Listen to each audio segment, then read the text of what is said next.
You know if those things are like tuned to a specific note, or if it's just Probably, yeah. I like, don't like know a if you C like, slide whistle or a G slide?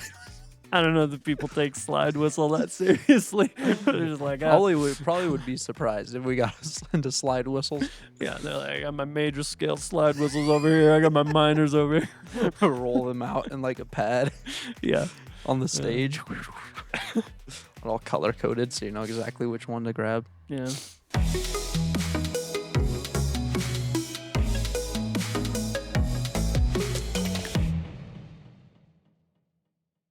Good morning and welcome to Fellowship Friday. On this beautiful, fine day, we have our worship leader, James Evangelista. Welcome in. Thank you. Good morning to you. Good It morning. is morning time. It is morning time. It is not at all duller than it usually is outside. No, not at all. So, how was your Thanksgiving? It was good. Yeah, got to split time between my parents' house and my Cassie's grandparents' house, so it was We pretty went good. to her grandparents. Yeah, it was cool. They have Played. dinner over there. Yeah, yeah, and I got to. You ever played the imposter or whatever, or there's our chameleon or whatever? Oh yeah.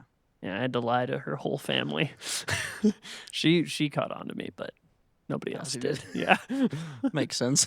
yeah, That's a good thing, I guess. yeah. She can tell when I'm lying, so that's good. But yeah, it was good. That's like the word game, right? Where you have to Mhm. one person doesn't know the word that Yeah. everybody else does. Mm-hmm. That one's fun.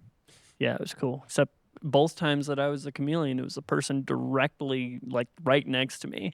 That Started? that started. So I had one word to go off. I was like, oh, you got to be kidding me. Yeah. So that made it harder, like- but They forget it's you and they pick you for the first word. Drink break. Same time. I have to like drink around my microphone too. It's always awkward with it. Sitting here, you just like, which way do you turn? Yeah, Away from the camera? No. Do you like Thanksgiving food? I do. Yeah, Like turkey's turkey and stuff? turkey's all right. Turkey's filler, but it's all about the mashed potatoes and gravy for me. True. Yeah, I heard some people do like brisket for Thanksgiving instead of turkey.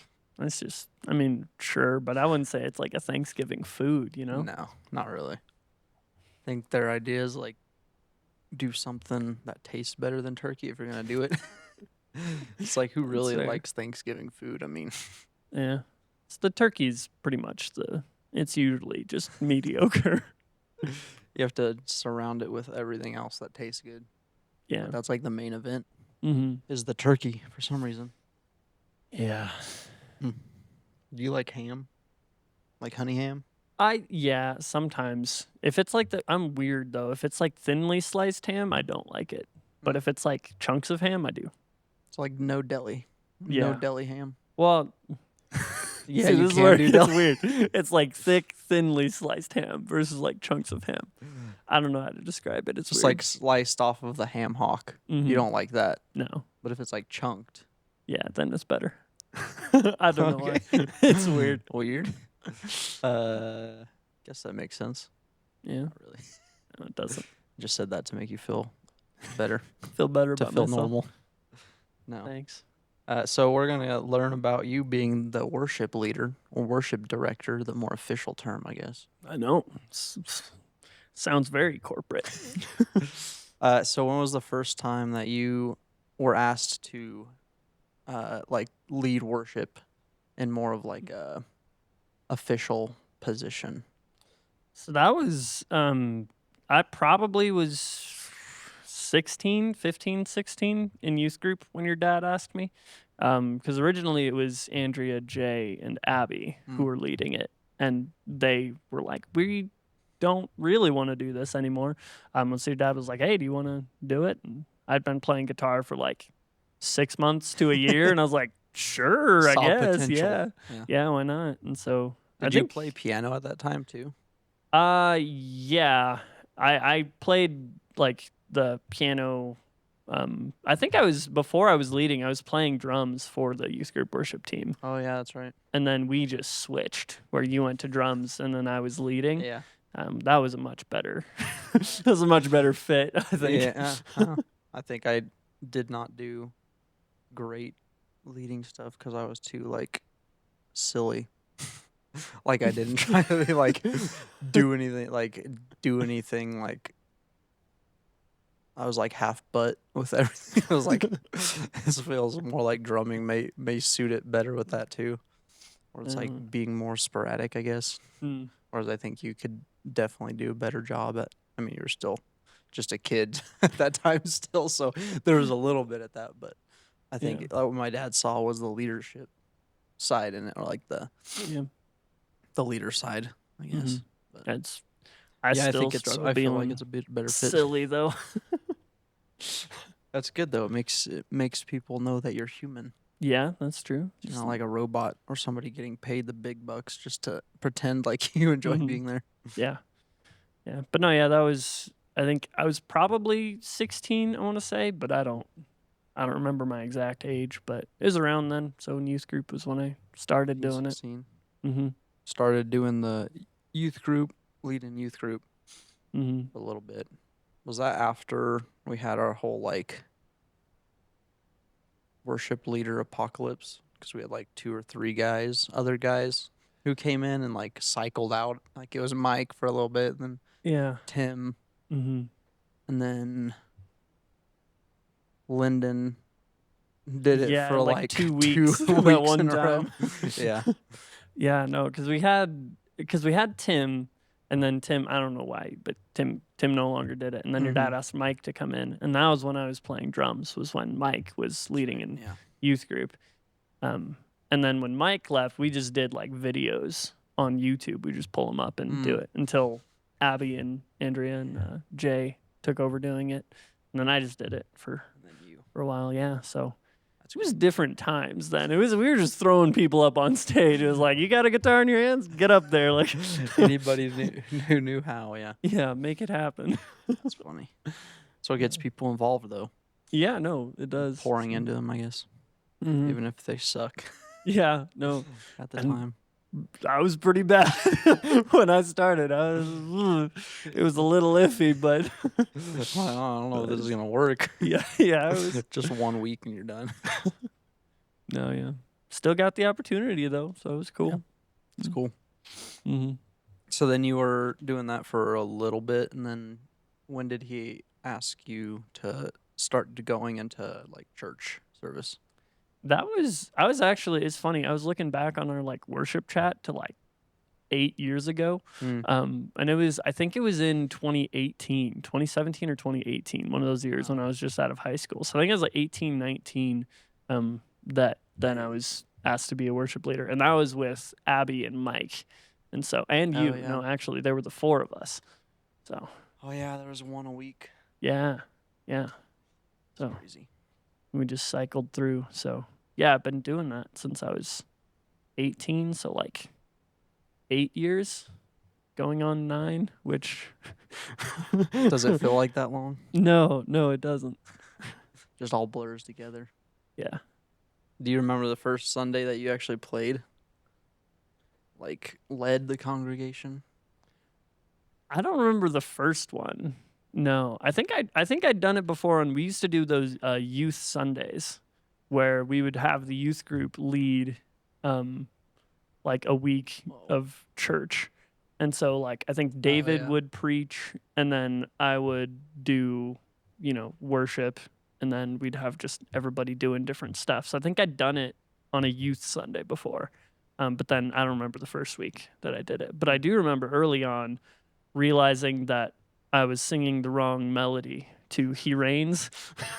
By the second verse, I was like, oh, whoops, we need to change that. And so I changed it on the fly, and I got a nod from Mrs. Dean in the audience because she was like, yeah, that's the right melody.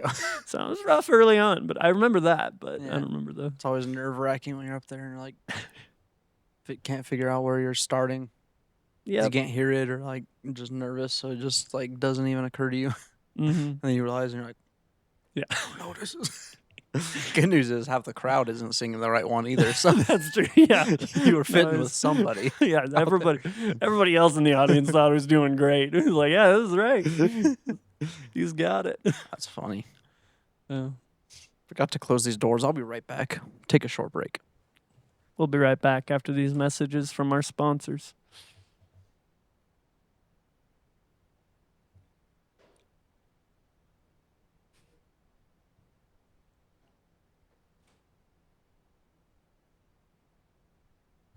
Yeah. Just need one of those. "Doo, we'll be right back." And I'm back. Let You me- won't even know what happened. Editing magic. That's Power of magic. that's this guy right here. Yep. He's got the skills. And maybe Brant or Remy, depending on who's editing this. We'll Yeah. see. Or you'll see the whole thing if they don't I do won't it. cut anything out. Raw footage. The raw and the raw. Yeah, no, that's crazy. That's been that long. 8 years. Yeah. Yeah, I don't like it seems like leading church outside during COVID was like 2 years ago. Yeah. Yeah, it's been like a good 2019. 6 years. Yeah, like 5, 6 years. It's crazy. Oh no, actually, sorry, 4 or 5 years because it's still 2025. When did we? Wasn't that 19 though? No, because it Or would was have it been 20? it would have been 2020 when we would have done it Hmm. through the, or maybe it was 2021. I don't remember. 4 to 5 years. I think we were doing. Yeah, either way, 4 to 5 years. Still a lot longer. Almost Mhm. half a decade. Yeah. Yeah, that was a weird time to be a church Yeah. It doing was. worship outside. Did you like that at all? No. Like any bit of it? I liked it better than just doing online because Mm. we would like come here because you were doing the live stream Yeah. stuff. We would just come here on a Sunday morning and it was just me, you, your dad, and like a couple other people. Yeah. And we would just do church in an Weird. empty building. It's like, oy, oy, oy. Did. No was- energy for my dad. Mhm. Yeah. No feeding off of anybody. Or Yeah, do seriously. you feed off of people, you think, in the audience when you're Oh, yeah. the Mm. audience in the congregation? Yeah. Yeah, no, it goes both ways because when people are like when you see like people singing or they're really like into Mm. it, it's fuels you a bit more. And Yeah. then on the sleepy Sundays where everybody's just tired or groggy or whatever it is, like it's hard to muster the energy to come up when you see blessed be your name. And they're just like, oh come on. Just gonna take this nice and slow. Yeah, it's yeah, no, it definitely affects things. So doing it with an empty auditorium was it was so weird. Mm. So it was better doing it outside, but that first Sunday we got back was really cool. Mm-hmm. It was having people in the building again. Super energetic. Yeah. Yeah, that was nice. That's cool. Mhm. It was pretty nice. So you play guitar and piano and drums. Mm-hmm. Is there anything else that you like ventured to try to play and weren't like, nah, I can't do that, or I don't want to do that, like harmonica or something? No, well, so I don't know. I was originally because I started doing music in middle school, like 7th Mm. grade, and I was gonna be a trumpet player when I went into band. Oh, really? Yeah, I wanted to play trumpet. Was what I wanted to do. That'd been Um, different. But I was like, nah, I'll stick with because I signed up for a percussion class just because I was like, I don't know, that sounds pretty fun. And then I got into band because there weren't enough people in percussion, and I was like, oh, maybe I'll try trumpet. But I just decided to do percussion instead. okay. So I've tried Wow. like wind instruments, like or like a brass instrument, like a trumpet or clarinet. I'm not too great at those. That type of instrument, I'm like, I don't have the breath for it. Oh, I don't. yeah. The lung capacity to be able to do those. Yeah, those ones That's I haven't fair. given like I haven't really tried to learn it, but my little experience with it was not great. I mean, you saw me try to play the shofar in that one play. It did not work out. So, yeah, those types of instruments I leave alone. If it doesn't have strings or I can't hit it, I don't want to. Yeah, that's fair. I was gonna say the like hitting stuff or like Mhm. anything that you can push or Mhm. anything, you seem to do pretty good. We went to that little music shop. I forget where it was. Was that in It was Branson? Boulder. I Or think was it it was Boulder? I think so. If I'm remembering the same thing. Maybe. Oh, was it? Yeah, I don't remember. Probably Boulder. Hmm. I don't remember. 6 minutes ago. So, no, but we went into that little music shop, and there was that like, I don't even know what you call it. Yeah, it's a hammered theremin. Hammered That's what it theremin. was. Yeah. Yeah. Sounds like a spice. Can you hand me the hammered theremin? Sprinkle some of that theremin on there. Oh, that's funny. But it was like the little dong dong, like the Mhm. rain almost sounding thing. It's like the Yeah. little dong dong dong dong. But you like know like notes and stuff, and like the like I don't even know the correct terminology. You know how the order of the notes go. You know the order of the notes. Like how notes can like fit together and to make Yeah. music basically. So you just went over and started like playing something on it, and it's like sounded really cool. And so I think you do really good at like that's like your musical talent. It's just like picking things up like that. So, but the like wind instruments, I guess that would make a difference if you don't have the lung capacity to. Yeah. Yeah. I just also like a trumpet and a clarinet, the way that you make different notes and everything to me is not very intuitive.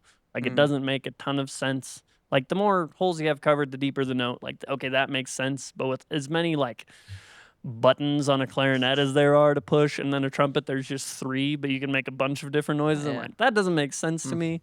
But if you put out notes in like longer string and they're just all in order, it's like that makes sense, you know? Highs up here, lows down here, you figure it out in the middle, you know? Like that's just that makes a lot. It's a lot more intuitive. Makes sense in to your me. brain. Yeah. So I got just no. Yeah, no. No clarinet for me. Have you tried like what are those one things like the slide whistle? Is that what it is? Oh You yeah, tried that at all? Yeah. No, I've Like- not gotten to. I've never had like a slide whistle. That would be just really fun to do. It's just such a cartoonish thing. We're gonna put it in one of the worship sets one of these days. That'd be cool. It's gonna be like on a everything will be building. It'll be a break and then the pew, and then into the chorus.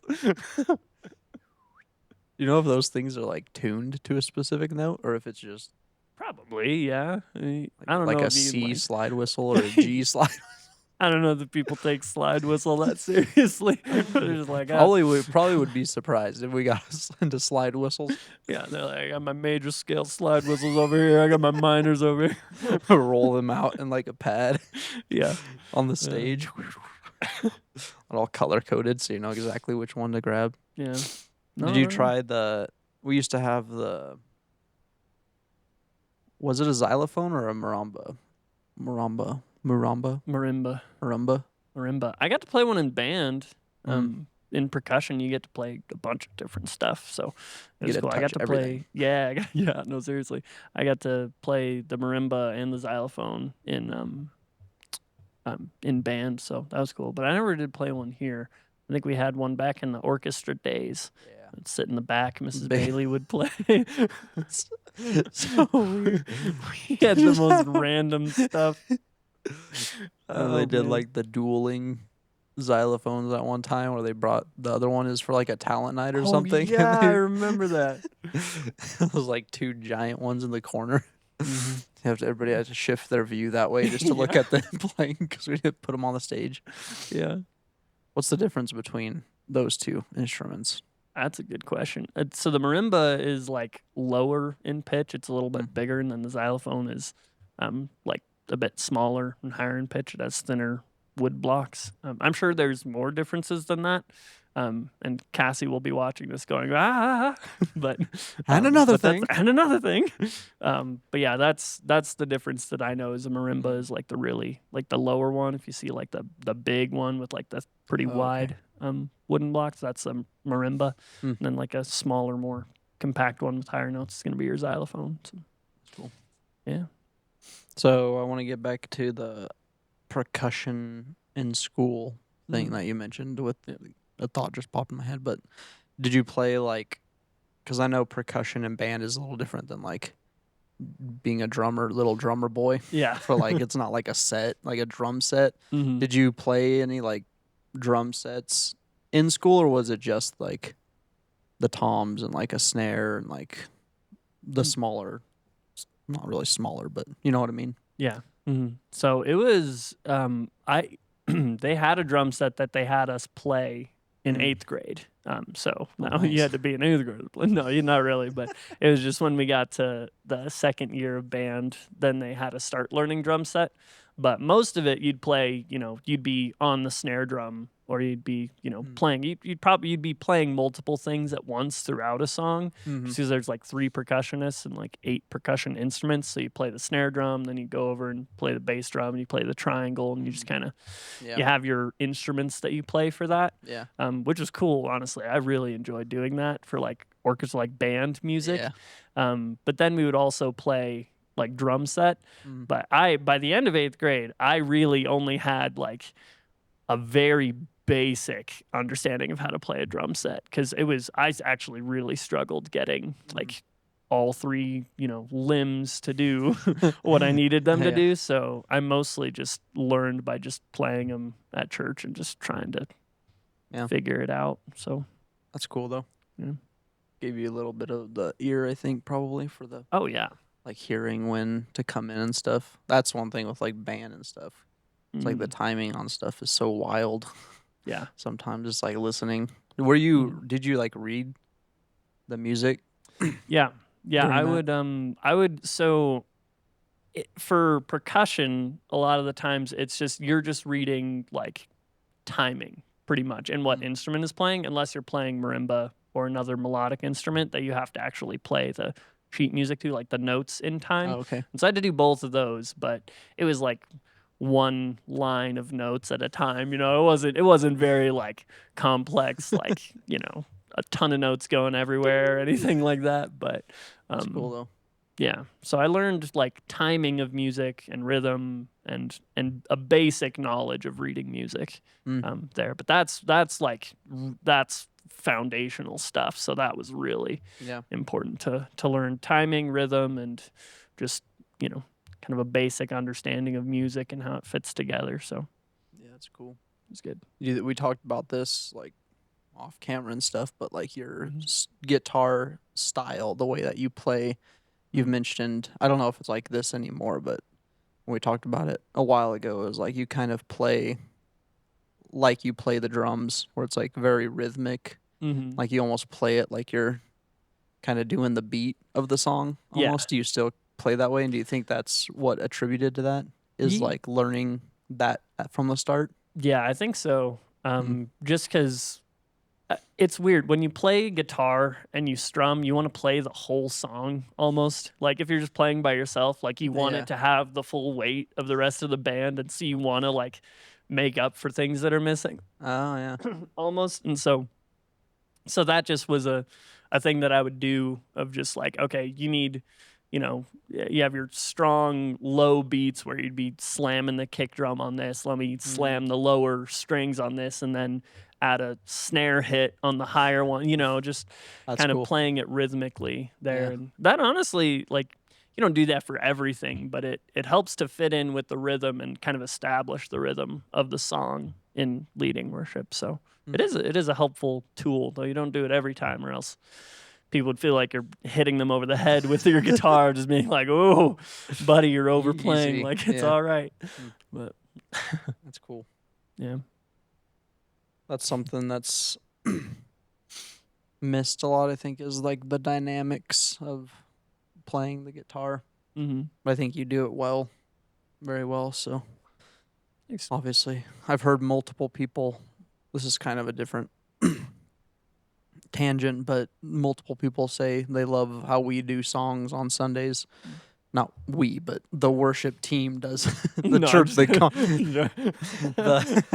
There's a little bit of a chip on our shoulder. Self-serving a little bit there, but no, I'm just kidding.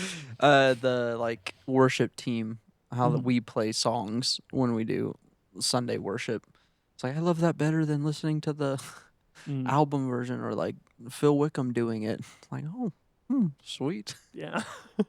That's a good place to be, I guess. Yeah, no, it is. It's interesting because we're objectively not, like, we're not playing the music as well as they, like professional Right. musicians, but I think we do a good job of getting like the feel of the song down Mhm. really well. I Right. think we I think we do a good job of that. And then also when you're singing Mhm. with a group and you know the people and we have a specific style that we kind of do here. Yeah.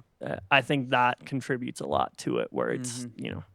it's very personalized. Like people, Yeah. I That's a don't good know. word is That's, personalized. yeah. Personalized, but every single person likes it. Generally personalized. Generally personalized. Yeah. Yes. Created a new saying. Yeah. We talked about this a little bit in yours and Cassie's Hmm. podcast together, but your like trained ear for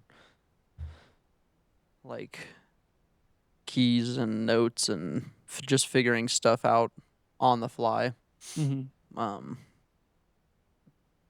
I don't know if you want to refresh us on, since this is worship leader, you're different now. You're Yeah. not James Evangelista, you're the That's worship true. leader. Yeah. Yeah. But like a little refresher on like how that's interpreted in your brain, I Mm. guess, and how you process that. Because I Mhm. know people hear music or songs and they're just like, it's noise that sounds good that I'm listening to. But Yeah. with you, it seems like, I don't know if you've seen that show Numbers, but No. it's like this, like he has to be autistic. He doesn't act autistic, but Dangerous territory, but it's fine. It's fine. I just won't say anything else about it. No, he is like super good with like math and stuff, Mm. and he just like sees everything like through the eyes of math. Mhm. So if he's like, and he's a like crime, or he's a detective basically, or not a detective, but he's like a kind of like what psych would be, like the Oh, he's like a consultant or consultant whatever. sort of thing. Mhm. Yeah. So he'll figure out like they had like what seemed like a randomized string of murders happening, and he used math to figure out where the origin point of those random things were. I was like, I don't know if this is real or not, but he was Autism, like, man, I don't know. yeah, he looked outside and there was a sprinkler. He's like, every single one of those raindrops is randomized, but they come from somewhere. They come from a point of origin. And then he started like seeing all these lines and stuff. I'm like, autistic. He's like, hey, I see it. I see it. That's what autistic people look like. No. But my whole point with that is like, do you see like normal people don't, not that you're not normal. I should rephrase this. Are you autistic? Just kidding. Maybe. I haven't taken a test yet, but like the way people normally listen to music is kind of like that, just like noise that kind of sounds good, and like because it sounds good, it's like made into, they like listening to it, whatever the thing is. But I feel like you have, and I'm sure a lot more musicians have that different thinking about it. So what is your like thought process behind hearing stuff like that? Because it's got to be different than just hearing noises. And Yeah. There's so it's interesting because I don't know, how do I break it I was down? gonna say, how can you explain it? Yeah. Well, Does it no, just so happen? no, because it's all about just understanding kind of the motion of the music. Because there's music just moves in specific ways. So like understanding intervals of notes is a really big thing, because if you have like blessed be your name or whatever, there's the song is moving, like everybody can tell, like, oh, we're not playing the same note over and over and over and over again. The song is changing. So being able to hear intervals of how, like, what chord is changing into what chord, like how the music is moving, is how you understand at the base level, like the movement of the song. So like, okay, I can hear that we start on a, just name a chord like G. Okay, this is the sound of a G chord here. That's our resolved chord where like it's over, you play that and it feels resolved, right? And then we move to the next chord. Okay, understanding in relation to that one, what is that chord sound like, okay, we moved to a D chord or our 5 chord. You know, there's a lot of terms that you can use for it. But so being able to hear the intervals helps you to understand the motion of the song and what, you know, it's going to, what chord it's going to, where it went here, and you can kind of basically understand the song and be able to play along with it. So that's the So I think the interesting. best I could describe it. Yeah, is when I'm listening, I'll hear the changes of, okay, that's that interval. We just moved from this chord to this chord. And I use numbers. It makes the most sense to me. Like in any key, there's 7 notes, right? Like if you guys have heard do, re, mi in Sound of Music, like do, re, mi, fa, sol, la, ti, do. I didn't sing the right notes, but that's fine. All Most of them those would you know. can just assign a number to because they just repeat in a key. That's just a major scale. And so you can assign each one of those notes a chord where each individual like note on that is the root note of it. So if you're starting in C or just A, just to make it simple, but like A, B, C, D, E, F, G, you can assign each of those notes a chord within the major scale. And so based on, you know, the sound of the chord, when you memorize the interval, you can tell, okay, we started from the 1 note, our A or our do, and we went to the 5 chord or the 5th note, like that chord that's associated with that. So that's what they say when they're like, we're on the 5 or we're on the 3. Yeah. It's like we moved from the 3 to the 5 or whatever it is. Yeah. So you can hear Interesting. what the root note of the chord is and be able to understand what chord it is. I don't know. That's the best I guess I can explain. Still it, crazy. It's but like a different language. Still. yeah, it's yeah. Like most everything is like you really get into it and it's like a completely different language. It just makes sense to you. It's just a lot of it is like pattern recognition because you hear songs, if you're able to associate the sound of different chords like in context of a key to like, okay, that is that interval, you hear it enough times, you can just pick it out right away. And so you can recognize the patterns of Well, like you things said, of you've how been doing it something for moves. 8 years, so Yeah. most of the songs, I'm sure you just memorize it. Like, oh yeah, we do that one in this key, and we've also done it in this key. Yeah. That's crazy too that you're able to take because you can also like transpose just on the fly. Like if we need to drop it or lower it, but then you can also you figure out like what you're talking about, like what the next progression needs to be. I assume that's just applying the previous to that one, right? You don't have to create or like start it all over.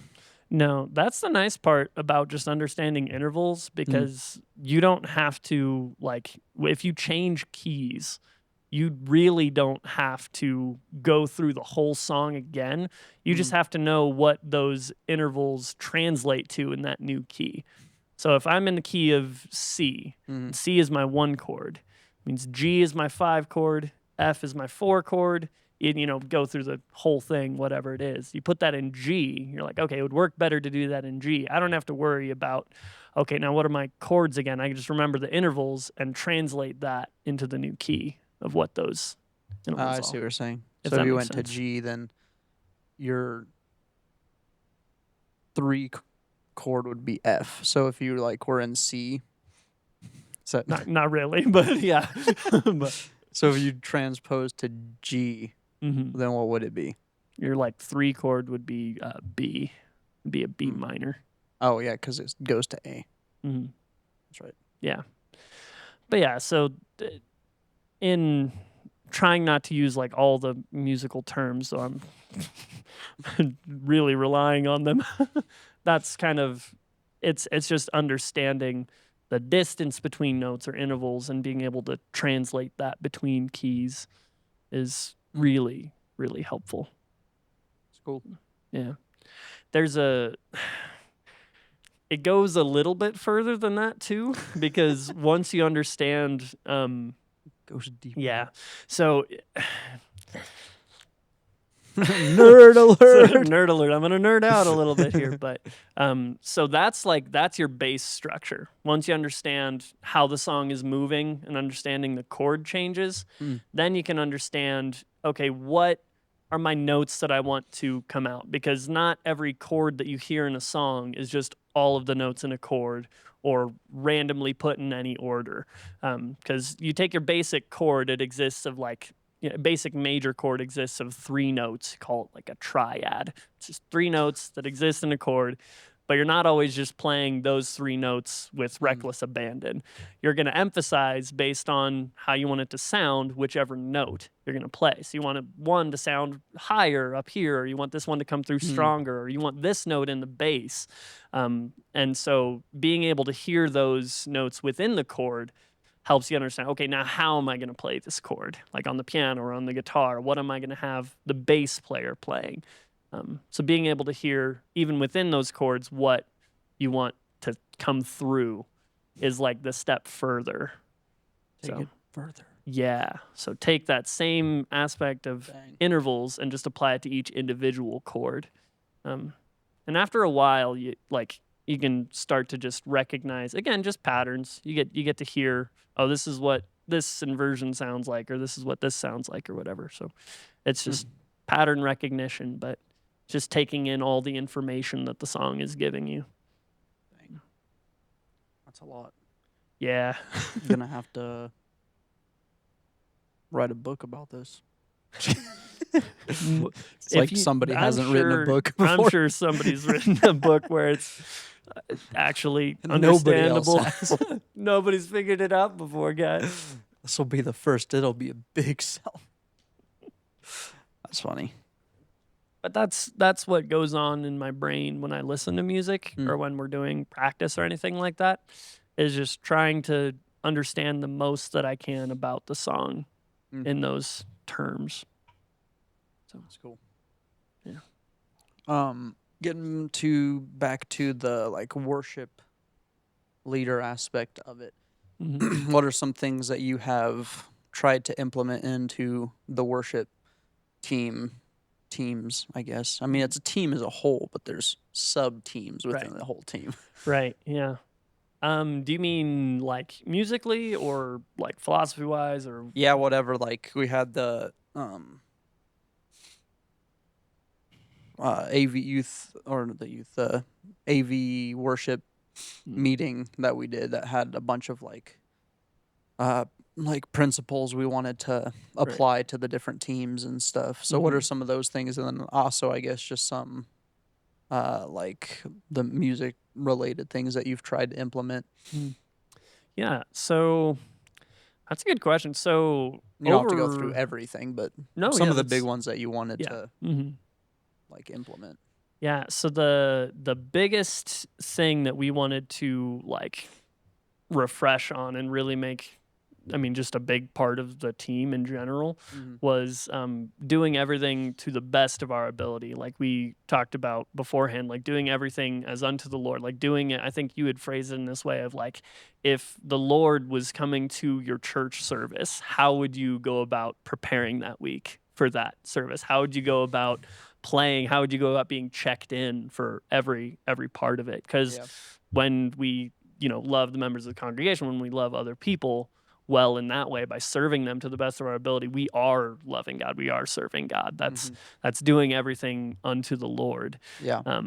And so that was a big one of like, we want to give our best effort in everything we do. And that's very generally, like everybody would say like, oh yeah, we agree with that. But for some people, like there's just a philosophy out there of worship that's very performative. It's about being professional, and what they mean by that is falling in line with a certain model of our music is going to be, we're going to create an atmosphere of worship where we're going to dim the lights, we're going to have a fog machine, we're going to have professional paid players up here doing that, where it's like, okay, you are then professional musicians, like that's true, but I don't think that that's how, like, I think there's a better model scripturally that we talked about of a different view of professionalism is whatever talent we do have here. We don't have to be professional musicians. We don't have to be people that we're not. We don't have to put on a certain worship leader, worship team faces and go up there. But as we are, like our own individual selves, what talents we do have, giving our very best in that way and making it, you know, our priority to give our best with what we do have. That level of professionalism, or being, you know, having that sort of focus, allows for just being genuine. We don't need to put smoke into the air and dim the lights for everybody to have a worship experience. We're believers getting together to sing, and we're actual people up here. Right. Like, we're not gonna, you know, have a script that somebody else wrote that's gonna make everything great when everybody, you know, just ChatGPT. no, like we're not gonna do that. So we're gonna be ourselves. We're gonna do whatever, you know, give whatever we have to the best of our ability. And so that extends to, again, like practice time, how we use our time then, how we, you know, listening to the songs throughout the week, prepping, making sure that we have it ready, making sure that I have everything ready for the team beforehand so they're prepped and ready to go. And then, you know, just any of the details that go into it, giving our very best, doing it for the Lord in that. So that was the really big overarching thing that was really, we wanted to be, you know, just a part of the worship team. So That's good. I think some of the like bigger, like performative churches, like you were talking about, the worship teams too, a lot of it's, I think it can be a lot of it, like what you were saying, it's almost written by other people. So it's like, it is like it's almost like a play that they're almost putting on. Like there's the like, I mean, we have an order of service, but it almost seems like they have like everything written out for them. And it's like, what work is the worship team really doing? Like they'll practice and stuff just so they sound good, but like what work are they actually putting into doing? Like, you know, pouring into the team. What, like, is the worship leader actually pouring into the rest of the team?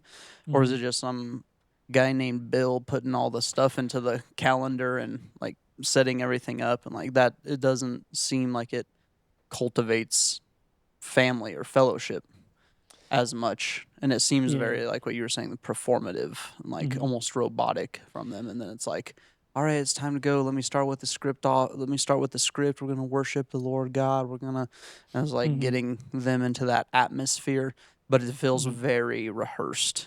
Yeah, and I think a good test of that is like if you have been to larger churches that do that, because not every church does that. No. Like a lot of churches do things where, you know, they're just genuine people just doing it to the best of their ability. But in churches that do take that mindset, you wouldn't probably be able to tell the difference between any of the people on stage with anybody at a different church. Like you wouldn't know anything different about them than somebody at a completely different church. And so there's a pattern that they just fall into, willfully or not. Like the worship leader uses the same voice where it's very soft on the air, guys. We're gonna just worship the Lord today and give a joyful shout. Like they're really, like you can see it when you go out. Like it's fair, they're not very true. Yeah, like they're I don't want to assume motive in saying that, but it's like they're putting on a worship leader persona, because you can see that, oh, that's like the same thing that I just saw at this other church. Yeah. So like it's almost like they're acting, but not, I don't think nefariously or anything like that. Like I think they have their reasons for doing it. But when we were talking about this, I think with your mom, I was saying like you wouldn't, like if you walked up to that worship leader afterwards and talked to them, I think you'd be surprised about like their personality. Yeah. You'd be like, oh, they're like, they like to joke around, or oh, they, you know, have this sort of, like you just wouldn't. You don't see that on the them, stage. I don't think. Yeah. It's almost like their motive is to like fit whatever they're called to fit into, or like whatever they're asked to fit into, and it's like that's what they're trying to achieve.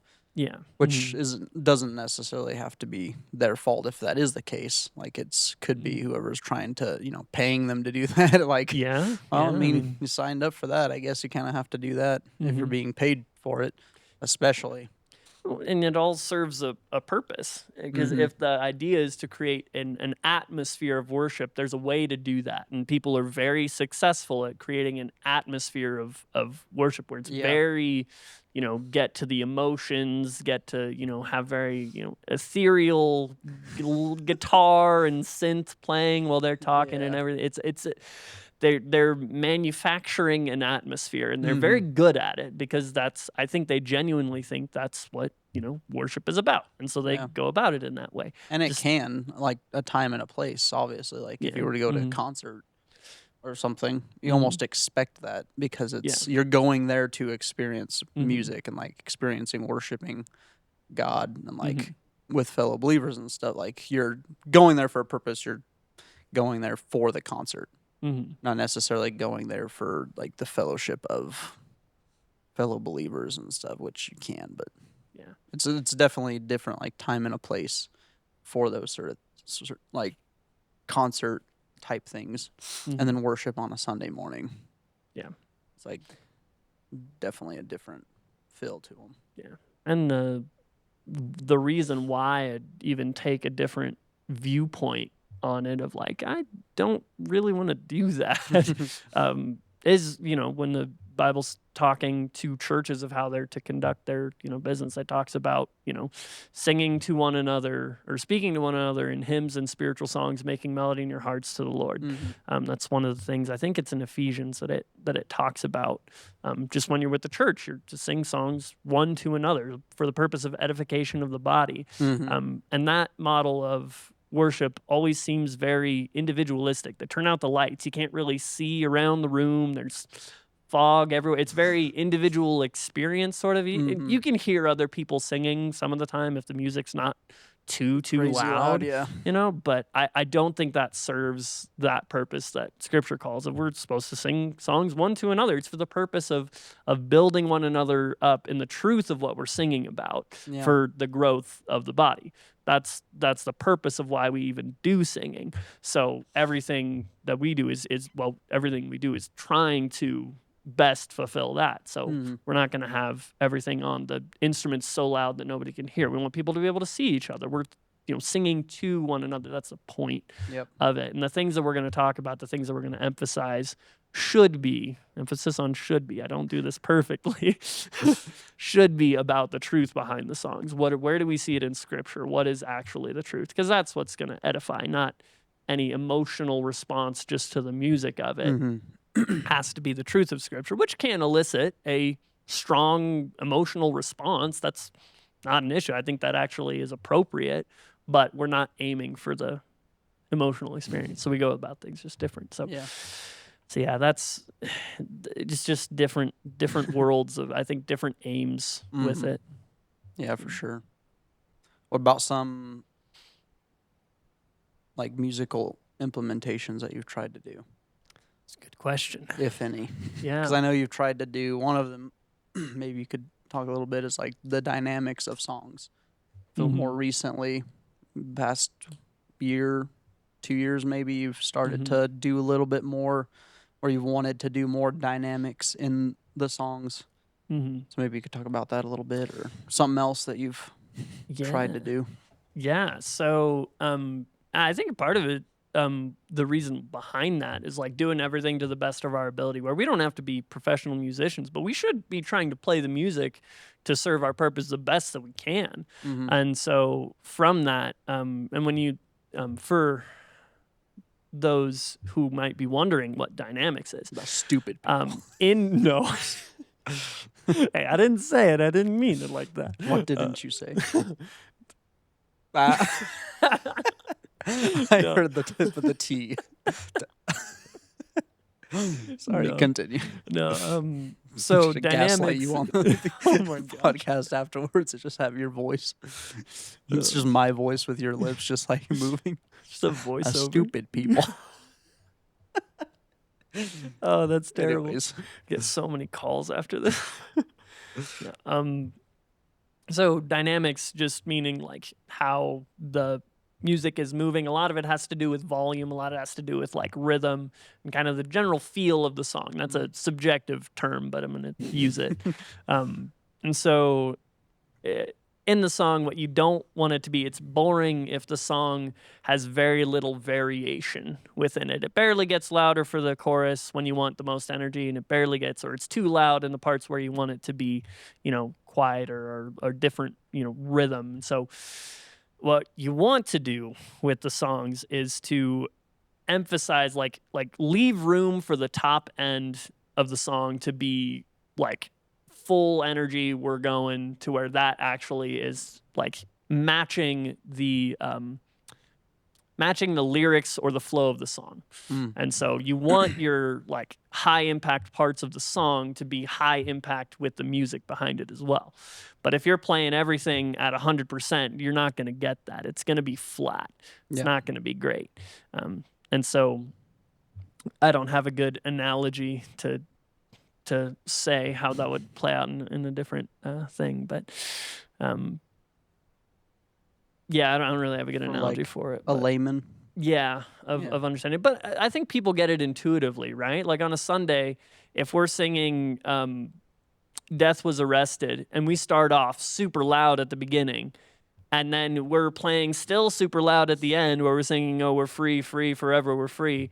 It's like we've been up here for a long time. Like we've lost steam and we're really going down. So you want the song to flow naturally with how you want to shape it. And so you can do a lot of things to do that by making some instruments drop out or come in at different times to emphasize those things, or come in for a build that'll really emphasize it, or land hard where you want to. There's just a lot of things that you can do with it. And so but it's been fun just messing around with different things of like, hey, come in right here, or do this thing to come in that's going to create whatever feeling we want to for this. Not feeling of like emotion, but feel within the song. It's a different difference. Yeah. It's like not like the emotional feeling, but the like intuitive, I think, is but like the intuitive feeling that people get. Like they get the pattern or whatever, just because that's how music is. Even if you don't understand it, you can still feel the ebbs and flows of how it goes. That's just the tugging on the heartstrings, I guess, sort of thing. But and I think it's organic too with the song, because if you're like gearing up to sing an impactful part of the song where the lyrics are like, man, this is great. This is what we're singing about. This is the point of the song. And you're gearing up for that last little bit. You as a musician want to play loud. You want to give it more energy, because that's just that. Because then you're leading from the meaning of the song, from what we're even doing, and going forward and kind of shaping it. And so a lot of cool things you can do with that musically to match the intent of the song. Yeah. My favorite example of which is something that you did on the drums for Living Hope. In verse 3, everything cuts out from the previous chorus. So good. And it's great. And we're singing, then came the morning that sealed the promise, your buried body starts, began to breathe. And I think you did this first on a worship night, but you've done it every once in a while. But you do like a doop, doop on the bass drum to be like a heartbeat of like, the came heart. back. And that was the coolest thing I've ever heard on a song. I was just like, what? But that's part of it. That's the adjusting the dynamics of the song. That one's like cool. We don't find opportunities like that very often. That was just sweet. Something that you'd thought of. But stuff like that adds to the music. That's a musical thing that assists the song in getting where we want it to go. Yeah, I think a lot of people try different things too. Like one of the biggest ones I think that people notice is a lot that they might not realize adds to dynamics is like the electric guitar. Like if there's no, like on the teams without the electric guitar, there's definitely something missing. Like there's no filler in there, and that's part of the dynamics of the song is having that filler in the background to bring up. Like I love when Remy does, like can't remember which song he does it for, a couple of songs, but where it's like the build up into the like where he like lets it ring, and then like the swell for the song, like bringing it back into like the chorus or like down to the bridge or something, and it just rings out, and like that is nice because it I think the biggest thing for us with dynamics is like letting the congregation know where we're going with it. Like that is the biggest part I think for up here anyways. At least that's what it seems like to me, is like the reason we're doing that is maybe not the conscious reason, but we're doing it to let the congregation know where the song is going. Like what you were saying, if we just stay big and loud the whole time, they feel like they're going to have to match the energy because, what's the point of them being this loud, if they don't want me to sing this loud with them, like make them feel awkward. Yeah. But that for sure, I think, is one of the bigger reasons that we as a team tried doing, or maybe you thought about that consciously too, is like doing that. Wouldn't put it past you not thinking about that, because I don't know that I've thought about it so explicitly, but that's a great way of putting it. That it is like setting the expectation for the congregation, because we're leading them in the music and in the songs. And so if we're disjointed from one another, then they're going to be like, what's going on? Like that'll happen if somebody gets lost, or if I go off in a different direction, or we choose a random thing. It's disjointed up here, so they're uncertain of like what's going on, and then we lose. Like you can't just focus on what the song is about. But if we're tactfully like leading the song forward and how we want it to go, and we're all together on that of the dynamics, then it sets a really good expectation for the congregation of they know where we're going, and they know what's happening. It's a great way of putting it. I just noticed that with the congregation, like we were talking about, they know how the music sounds, or how it should sound, so they catch on to that really quickly, even when we do change something, just because of the time and energy you put into making sure the team is doing what they should be doing, with like, hey, drums cut out here so that we're quieter on this part. And I just thought that's what that is just making sure that we know where we're going in the song, that they know where we're going in the song and stuff. Yeah. That's kind of like with drumming. I don't know if you play this way, but like learning to play to the lyrics almost of the song. Like you're playing, I don't know exactly how to explain it, but like you're playing to like what you're talking about, the like variation in the song, but you're almost playing to how the lyrics are reacting, because you, at least for worship on Sunday morning, it's like helping the congregation feel that beat of the song, and like as opposed to just doing some weird crazy beat that's no one really understands, but it fits within the song, but still it's like trying to play to help them sing the words of the song with the song. Almost is kind of how I've started to view it for a few years now. But it's like, again, that like, not that I've thought about it that way, like I'm gonna help the congregation sing the lyrics this way, but it's like playing that to me makes sense to help with the song. And that's, again, like the whole dynamics thing is like adding an extra layer to whatever you have going on, and not overwhelming with some stupid dumb beat.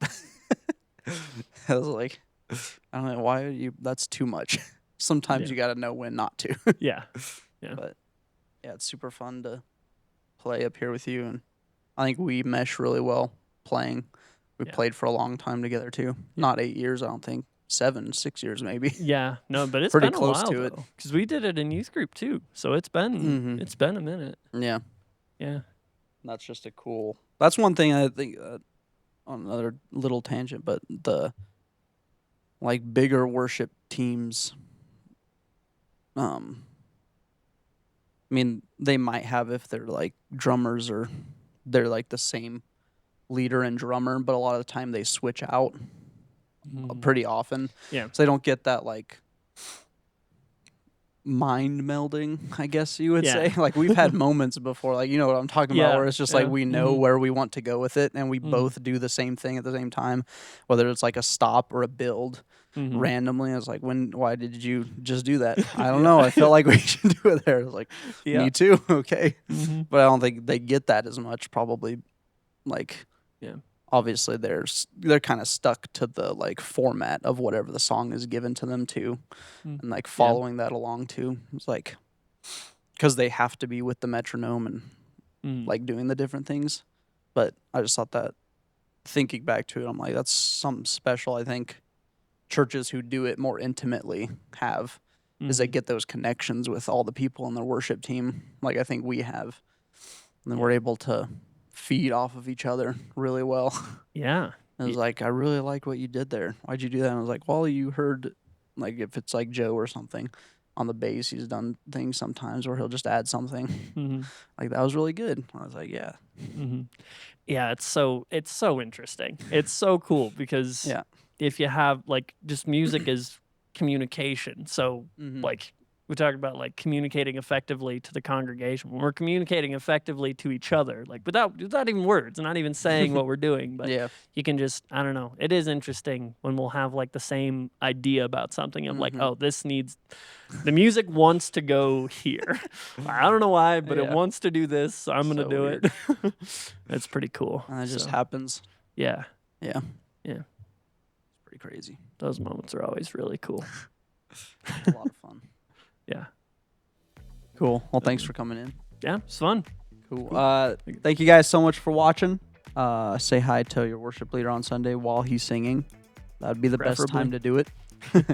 We'll see you guys in the next episode. Bye. Bye.